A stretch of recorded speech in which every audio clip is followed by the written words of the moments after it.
Most people think there's only one way to monetize your Skool community. You start a paid membership, you charge a monthly fee, and you hope and pray people come back month to month. Sounds kind of scary to me. I actually believe that there's 9 ways that you can monetize your Skool community, and most creators don't even use half of them. Oh, hi, I'm Brenda Rigney, by the way, and I have 3 Skool communities that I've been able to generate 9,000 plus members and $10,000 to $15,000 a month in recurring revenue without having to do crazy funnels, email my list continuously, and hope and pray that I convert a sale today. I'm going to walk you through in this video these 9 ways that you can monetize your Skool community.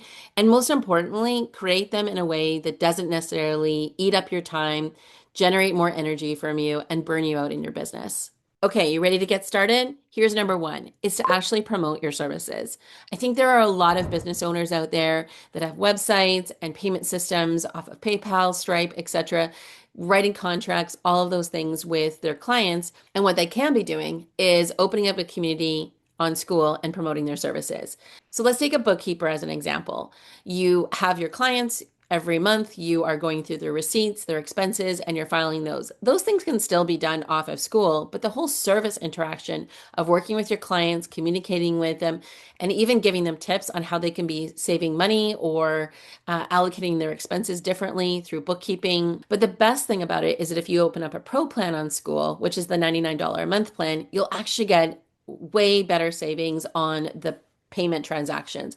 Stripe, PayPal, Venmo, they take huge fees, and Skool has been able to manage and contain those to make it really attractive for Skool business owners to stay on there and monetize their business. So yes, if you have a service that normally is very transactional, do that on Skool and actually create a community with your clients. Okay, the second way that I think you can monetize on Skool, and I've been able to do this and again generate $10,000 a month in all my different promotional events, is to run events on Skool. These can be virtual or in real life. Let's take a couple of examples. So virtual events could be summits, bundles, even doing pin posts. Like my client, Katya, she actually ran her first summit this January around Oracle Cards Magic, and I was a speaker in it. It was an amazing event. She did such a great job. She followed all the steps that I outlined to her and how I've been running bundles and summits on Skool.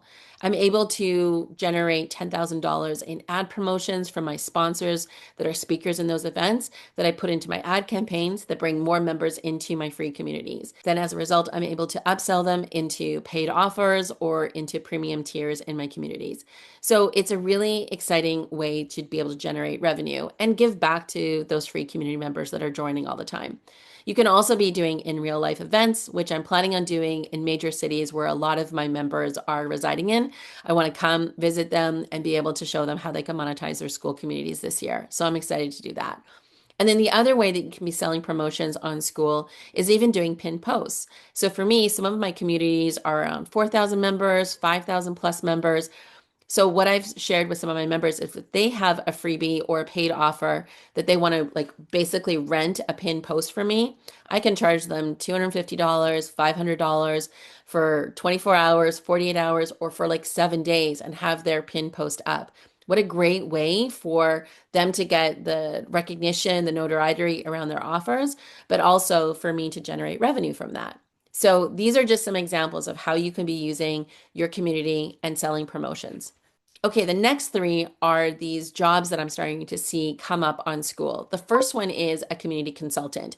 So as people are growing their Skool communities, like say myself as a community host that has over 9,000 members, I may need some consulting at different times on ways to monetize, ways to connect and engage with those members because now my audience is getting so much bigger. I'm starting to see this job of like community consultant emerge on the Skool platform. So if you're really good at building out communities, this could be an opportunity for you is to be a consultant to other Skool community hosts as they're trying to grow their communities. The other job that I'm starting to see and a way that you can monetize this is a community operator. So likewise, some of these communities are like 10,000, 20,000 people, that are trying to get in touch with the community hosts in the chat, in comments. There's potentially spam, bot, things like that that you need to just, monitor comments on. You need to have a community operator to be in there. And you may need to have a couple, especially if you have members from all around the world to link into all the different time zones. So this is something that I see more and more coming up on Skool. And again, a way that you can be monetizing your business on Skool this year. The third job that I see happening on Skool, and another way that you can be monetizing your community, is a growth operator.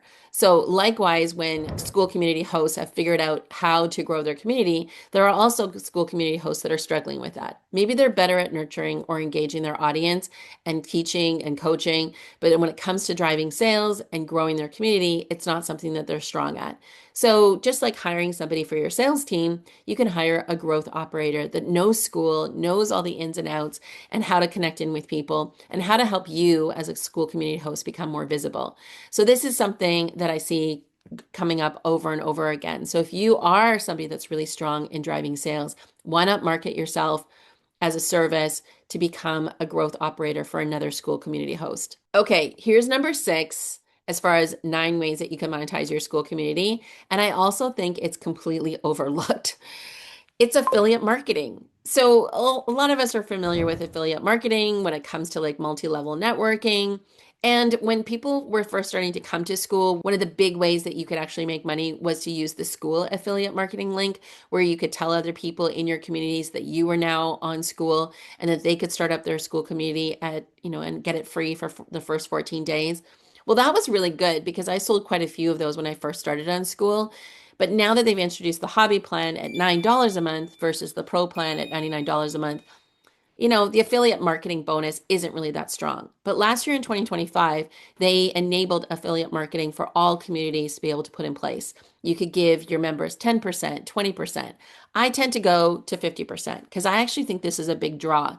And I actually put it on my About page that when you join my community, even as a free member, you're entitled to get a 50% commission off of any sale that goes through with the people that you bring into my community. So that's if I'm selling a course, if I'm adding in a premium tier, and that member that came in free now upgrades to premium, my member that brought them in through their affiliate link now gets that commission. That could be like 2 months from now, 3 months from now, even a year from now. So not only is it a great way to retain your members, but you as a member, it's a great way to monetize.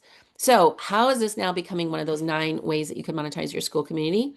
Be a good member. Be a good affiliate member in other people's communities. Go to people like me that have large communities and say, Brenda, I want to be an affiliate for you. And I'll be like, go right ahead. You can grab the link. It's no big deal, but be actually a good affiliate, right? Be in other communities, help showcase me, not necessarily spamming other communities, but just being a really good affiliate and being able to generate people through your own list on social media, on YouTube. And I think in turn, this is a great way for you to be able to make money.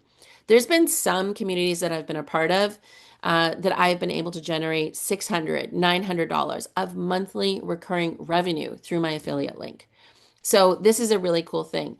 The other thing, as a Skool community host, I want to reward my affiliates that are doing a great job bringing people in. So a number of communities also have like bonus programs on top of the affiliate. So check into those. This will be another way that I think you can actually earn more money on Skool, is just to be a really good affiliate member for the communities that you're in. Okay, here's the 7th way that I think you can monetize on Skool: selling courses. So yes, courses have been around for a while, and I know the recent news of Amy Porterfield letting go of one of her signature offers after like 10 years of marketing it and selling it to everybody. She's decided to close the door on it because things change. It doesn't necessarily mean that the course business is going out of business. It's like when the internet came out, nobody stopped reading books. So just because a few of those gurus out there have stopped selling courses doesn't even necessarily mean that courses are going away. But courses are definitely changing. And so I think if you're planning on selling more courses in your Skool community, is to think about, people don't necessarily want to go through a 30-hour video vault.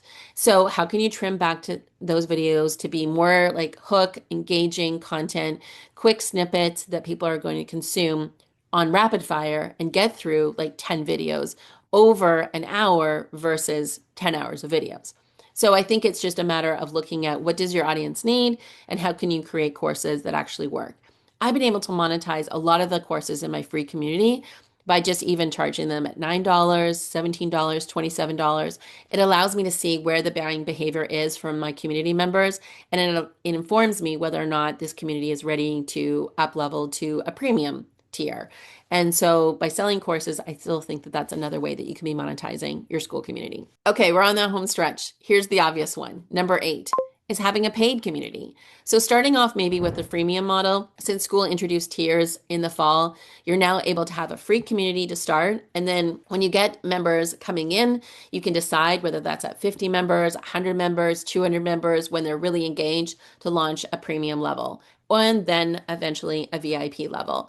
I'd always recommend to my community members to start off with free, because you can drive, ads to free. You can get lots of great conversion from school itself when you have a free community. So it's a great way to build things up. And especially if you're not necessarily a strong community owner yet, you've never run a community before, it's a great way to kind of get to know all the ins and outs of running a community on school, is to have a free one. And then as you see more members get engaged, move from level 1 up to level 3, I would look at the top 10 to 20% of engaged members in your community, and you can do this through the leaderboard on school, is to then tap them on the shoulder and say, hey, you might be ready for premium. And this is a great thing because, you can build up your community at free and test pilot a lot of things. But then when you see people be more engaged in the community, this would be the time to introduce them to premium. And then within premium, you can see who those actively engaged members are and then ascend them into a VIP level when you're ready. Okay, are you ready for number 9? It's selling your community. Yeah, selling your community. Because here's the thing, you're a multifaceted individual. You have lots of strengths, lots of abilities, lots of skills and knowledge to share with the world. Just because you launched one community doesn't necessarily mean, number one, you have to keep it open. You could get it to a critical mass, I don't know, 500 members, 5,000 members, and then decide, you know what, I want to go start another community over here. And it'd be really great to not just turn off what I've already started, but potentially sell it to somebody else.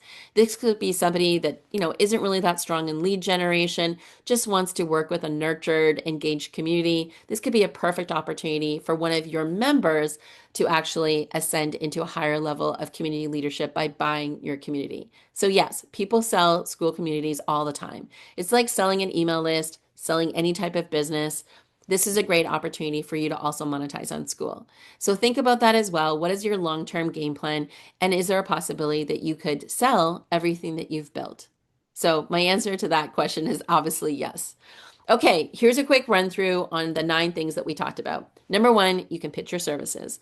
Number 2, selling promotions. Think about that. There are people out there that want to make use of the members that you've got in your community. Number 3, 4, 5, these are new jobs that I think are coming up more and more on school. And as school continues to grow, there are going to be more ample spots available for community consultants, community operators, and growth operators.